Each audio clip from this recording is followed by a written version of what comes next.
So దీనిలో వచ్చేటప్పటికల్లా first equations of motion. ఓకేనా, ఎప్పుడైతే ఒక బాడీ మోషన్ లోకి వస్తుందో 1 by 1 పారామీటర్స్ కనుక చూసుకున్నట్టయితే అది ఎంత దూరం కదిలింది దాన్నే డిస్ప్లేస్మెంట్ అంటారు, రిప్రజెంటెడ్ బై ఎస్. ఓకేనా, ఇది ఎప్పుడు హారిజాంటల్ డిస్ప్లేస్మెంట్ అయినప్పుడు, అంటే లీనియర్ స్ట్రైట్ లైన్ లో అలాంగ్ ద ఎక్స్ యాక్సిస్ వెళ్తే. అదే అలాంగ్ ద వై యాక్సిస్ వెళ్ళింది అనుకోండి, this displacement is replaced by height. పైకి మాట్లాడుతున్నాం కాబట్టి మోషన్ ని ఇన్ టర్మ్స్ ఆఫ్ దాన్ని హైట్ లో రిప్రజెంట్ చేస్తారు.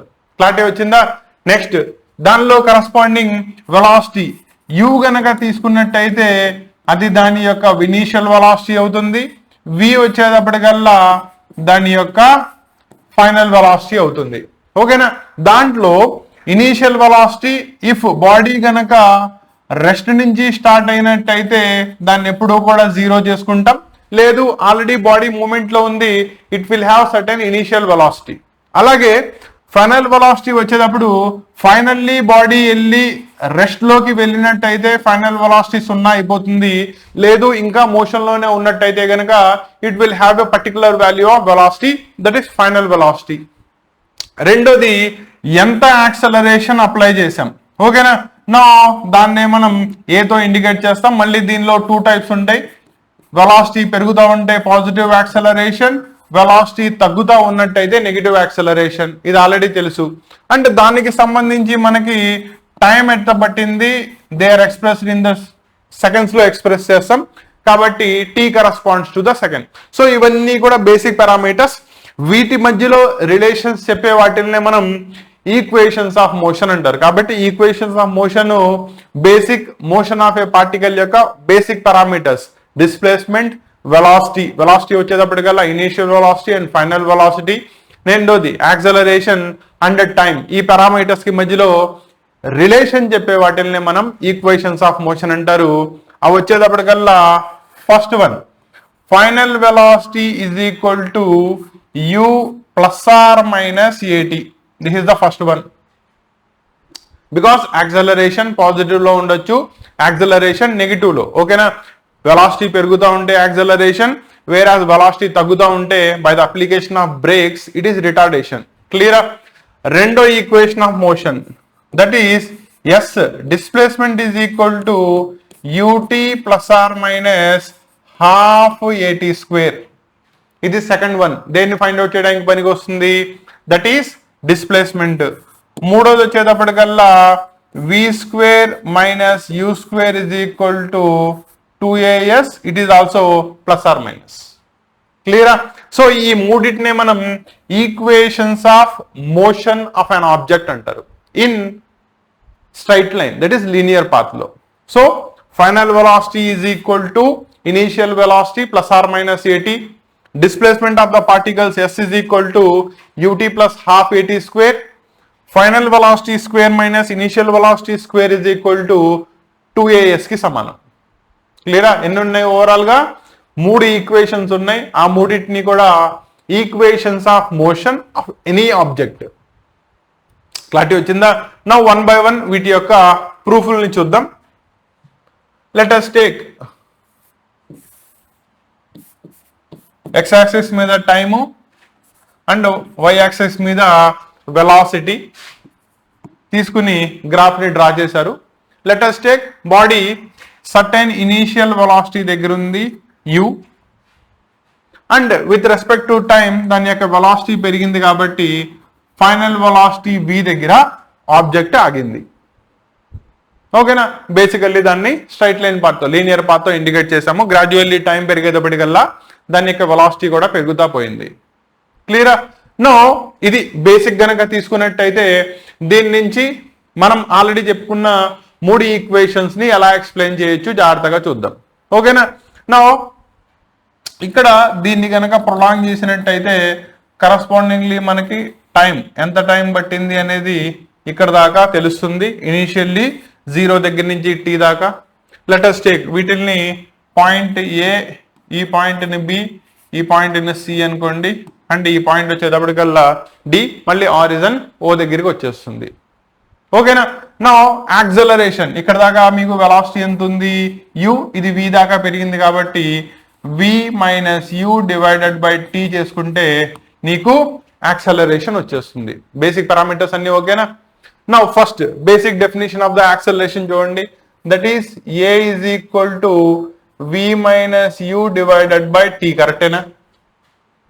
That is definition of acceleration. Initial final velocity minus initial velocity divided by time చేసుకుంటే ఓకేనా? నౌ దీన్నే మీరు క్రాస్ మల్టిప్లికేషన్ చేసినట్టయితే ఇది మల్టిప్లై అవుతుంది. at is equal to u minus or v is equal to minus it తీసుకోండి, add అయిపోతుంది. v is equal to u plus at. First దాని యొక్క derivation part, that is equations of motion లో first equation v is equal to u plus at. Derivation part అర్థమైనట్టేనా? Simple. దాన్ని ఎక్కడి నుంచి తీసుకొచ్చారు? From the definition of acceleration నుంచి దాన్ని డిరైవ్ చేసుకున్నాం. కరెక్టేనా? This is first one. అలాగే రెండోది s is equal to ut plus half at square తీసుకురావాలి. ఇక్కడ బేసిక్ పారామీటర్స్ కనుక తీసుకున్నట్టయితే మీరు ఏదైతే వెలాసిటీ టైం గ్రాఫ్ రాశారో దాన్ని రిప్రజెంట్ చేశారో దాని కిందున్న ఈ ఏరియా మొత్తం కూడా దేన్ని రిప్రజెంట్ చేస్తుంది? డిస్ప్లేస్మెంట్ ని రిప్రజెంట్ చేస్తుంది బై డెఫినేషన్. ఓకేనా? The area under the curve, A curve? Velocity time curve gives the corresponding displacement of the object. కరెక్టేనా? కాబట్టి ఇక్కడ displacement of the object s is equal to area of the trapezium OACD. కరెక్టేనా? OACD. నేను దాన్ని కనుక విడగొట్టినట్టయితే దానిలో two parts ఉన్నాయి, observe చేయండి. Area of the rectangle that is OABD plus area of the triangle DBC. ఇక్కడ దాకా ఓకేనా? నా ఫస్ట్ది ఏరియా ఆఫ్ రెక్టాంగిల్ ఫార్ములా ఏంటి? Length into breadth. So breadth వచ్చేటప్పటికల్లా t ఉంది, ఇది వచ్చేటప్పటికల్లా u ఉంది. కాబట్టి area u into t plus area of the triangle half base into height. అవునా?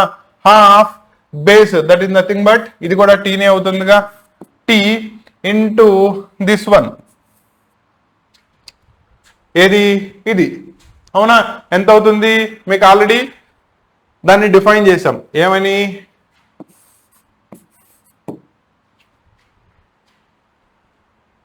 సరిపోయిందా? జాగ్రత్తగా చూసుకోండి. క్లియరా? సో ఈ పార్ట్ వచ్చేటప్పటికల్లా సారీ క్రాస్ మల్టిప్లికేషన్ చేసుకోవాలి కదా, ఇది v మైనస్ యూనే కాబట్టి ఈ t ఒకటి వచ్చేస్తే it corresponds to the at, దానికి సమానం. ఓకేనా? దీన్ని సింప్లిఫికేషన్ చేసుకోండి. ut plus half at square. Therefore displacement s is equal to ఎంత వచ్చింది? ut plus half at square. Proof అర్థమైందా? కాబట్టి రెండు డెరివేషన్స్ జాగ్రత్తగా చూసుకోండి. ఫస్ట్ ఈక్వేషన్ ఎలా డిరైవ్ చేసుకున్నారు? By the definition of acceleration. That is acceleration is equal to final velocity minus initial velocity divided by time చేసుకుంటే వచ్చేసింది. అలాగే రెండోది డిస్ప్లేస్మెంట్ చెప్పాలి. వెలాసిటీ టైం గ్రాఫ్ లో ఏరియా అండర్ ద కర్వ్ మనకి డిస్ప్లేస్మెంట్ ని రిప్రజెంట్ చేస్తుంది కాబట్టి area under the curve it is nothing but a trapezium which is a part of area of the rectangle plus area of the triangle. రెండింటిని sum up చేసుకున్నారు. You get s is equal to ut plus half at square. Neat diagram వేసి దీని యొక్క derivation రాస్తే సరిపోతుంది. Next మూడో equation ఒకటి ఉంది. అవునా? ఎంత ప్రూవ్ చేయాలి? v square minus u square is equal to 2as అవుతుంది అని చెప్పి ప్రూవ్ చేయాలి. ఓకేనా? నో దీనిలోకి వెళ్లే ముందు బేసిక్ కొన్ని డెరివేషన్ పార్ట్ చూసుకోండి. Actually velocity is equal to displacement by time. కరెక్టేనా? కానీ మనకి ఇక్కడ సిస్టమ్ లో initial velocity plus average velocity ఉంది. అవునా? సో మనం ఇక్కడ తీసుకోవాల్సింది it is nothing but a velocity? Average velocity. అవునా? మనకి ఇనీషియల్ ఫైనల్ ఉంది కాబట్టి average velocity is equal to initial velocity plus final velocity divided by 2. కరెక్టేనా? సో తీసుకెళ్లి దానిలో సబ్స్టిట్యూట్ చేసుకున్నారు అనుకోండి, ఎక్స్ప్రెషన్ ఎంత వస్తుంది? u plus b divided by 2 is equal to s divided by t. కరెక్టేనా? క్రాస్ మల్టిప్లికేషన్ చేసుకున్నారు అనుకోండి, లేదు time is equal to cross multiplication చేస్తే 2s divided by v plus u వస్తుంది. కరెక్టేనా? దీన్ని జాగ్రత్తగా గుర్తుపెట్టుకోండి. మనకి యాక్సలరేషన్ యొక్క డెఫినిషన్ తెలుసు. That is a is equal to final velocity minus initial velocity divided by time. కరెక్టేనా? ఇది బేసిక్ డెఫినిషన్. కానీ ఆ టైం అనేది దేనికి సమానమైంది? 2 into displacement divided by v plus u. కాబట్టి డినామినేటర్ లో ఇక్కడ ఉన్న displacement that is time place లో దాన్ని సబ్స్టిట్యూట్ చేసుకోవచ్చా? Therefore a is equal to v minus u divided by 2s by v plus u. కరెక్టేనా? ఫ్రాక్షన్ బై ఫ్రాక్షన్ ఉంది కాబట్టి ఇది ఏమవుతుంది? పైకి వెళ్తే రెసిప్రోకల్ అవుతుంది. That is v minus u divided by 2s into v plus u. కరెక్టేనా? Cross multiplication చేస్తే ఈ 2s ఇటు వస్తే ఏమవుతుంది? a తో మల్టిప్లై అవుతుంది కాబట్టి 2as. రైట్ సైడ్ లో ఒకసారి అబ్జర్వ్ చేయండి. a plus b into a minus b ఉంది అంటే ఏమవుతుంది? v square minus u square. Therefore v square minus u square is equal to 2as. This is the third equation of motion. Clear? Now third equation of motion ఎక్కడి నుంచి తీసుకొచ్చారు? by using two basic parameters, that is acceleration is equal to v minus u divided by t and average velocity is equal to sum of the initial velocity plus final velocity by time. కాబట్టి దాని నుంచి second expression తీసుకొచ్చారు and ఈ time place లో దాన్ని substitute చేసుకుంటే మీకు కావాల్సిన expression v square minus u square is equal to 2as వచ్చేసింది. సో ఇలా మీకు టోటల్లీ ఎన్ని ఉంటాయి? 3 ఈక్వేషన్ పార్ట్స్ ఉంటాయి. కరెక్టేనా? v is equal to u plus at, రెండోది s is equal to ut plus half at square and మూడోది వచ్చేటప్పటికల్లా v square minus u square is equal to 2as. దీంట్లో నాలుగోది కూడా చెప్తాను, జాగ్రత్తగా రాసుకోండి. ఈ నాలుగోది యాక్చువల్లీ ఈక్వేషన్స్ ఆఫ్ మోషన్ లో బేసిక్ పార్ట్ కాదు, it is a derived part. In particular second అంటే ఒక ఎంత సెకండ్ లో, ఎంత మినిట్ లో, ఎంత అవర్ లో corresponding displacement of the system ఎంత ఫైండ్ అవుట్ చేయమన్నారు. అప్పుడు దీన్ని రిప్రజెంటెడ్ బై ఎస్ఎన్ అని రాస్తారు. సెకండ్ దాంతో దీన్ని కన్ఫ్యూజ్ అవ్వమాకండి. ఓకేనా? సెకండ్ ఏంటిది? s is equal to ut plus half at square. ఓకేనా? టోటల్ టైంలో మనం డిస్ప్లేస్మెంట్ చెప్తున్నాం. అలా కాకుండా ఇన్స్టాంటేనియస్ ఎట్ ఏ పర్టికులర్ ఎంత సెకండ్ డిస్ప్లేస్మెంట్ కావాలి అనుకుంటే it is given by the formula u plus a into n minus 1/2. ఈ ఫార్ములాని యూజ్ చేసి ఫైండ్ అవుట్ చేయొచ్చు. జాగ్రత్తగా గుర్తుపెట్టుకోండి. Where u initial velocity of the system, a acceleration of the system and n corresponds to the corresponding time. A second లో నీకు displacement కావాలో దాన్ని. క్లారిటీ వచ్చిందా? సో ఓవరాల్ గా మనం ఇక్కడ 3 ఈక్వేషన్స్ ఆఫ్ మోషన్స్ ని మాట్లాడుకున్నాం. That is to describe motion of any system. ఓకేనా? కాకపోతే దీనిలో నేను ఆ మోషన్ అనేది ఎలా ఉంది చెప్పలా. ఓకేనా? Motion can be horizontal, motion can be vertical. వర్టికల్లో వచ్చేటప్పటికల్లా సపోజ్ ఈ సిస్టమ్ని ఇలా వదిలేశాను అనుకోండి. ఓకేనా? అదేమవుతుంది? నేను ఇనీషియల్ వెలాసిటీ ఏమీ ఇవ్వలేదు కాబట్టి ఫ్రీలీ కిందకి పడుతుంది. దాన్ని ఏమంటారు? ఫ్రీలీ ఫాలింగ్ బాడీ అంటారు. సో ఫ్రీలీ ఫాలింగ్ బాడీ కేసులో ఈక్వేషన్స్ ఆఫ్ మోషన్ ఎలా ఉంటాయి? First one. రెండోది, ఇదే బాడీని నేను పైకి ఇసిరేసాను అనుకోండి with some force, with some initial velocity, sudden పైకి వెళ్ళేటప్పటికల్లా ఎక్కడైతే దాని యొక్క వెలాసిటీ 0 అయిపోతుందో because of acceleration due to gravity, మళ్ళీ అది రిటర్న్ జర్నీ స్టార్ట్ అవుతుంది. నో ఇలా ఇసిరేస్తే దీన్ని ఏమంటారు? వర్టికల్లీ ప్రొజెక్టెడ్ బాడీ అంటారు. ఈ రెండు కేసెస్ లో వర్టికల్ మోషన్ లో that is freely falling body కేసులో, వర్టికల్లీ ప్రొజెక్టెడ్ బాడీ కేసులో కరస్పాండింగ్ ఈక్వేషన్స్ ఆఫ్ మోషన్స్ ఏమవుతాయి అంటే దానిలో చేంజెస్ ని ఏం అబ్జర్వ్ చేస్తారు అదంతా కూడా ఒకసారి క్లియర్ కట్ గా చూద్దాం.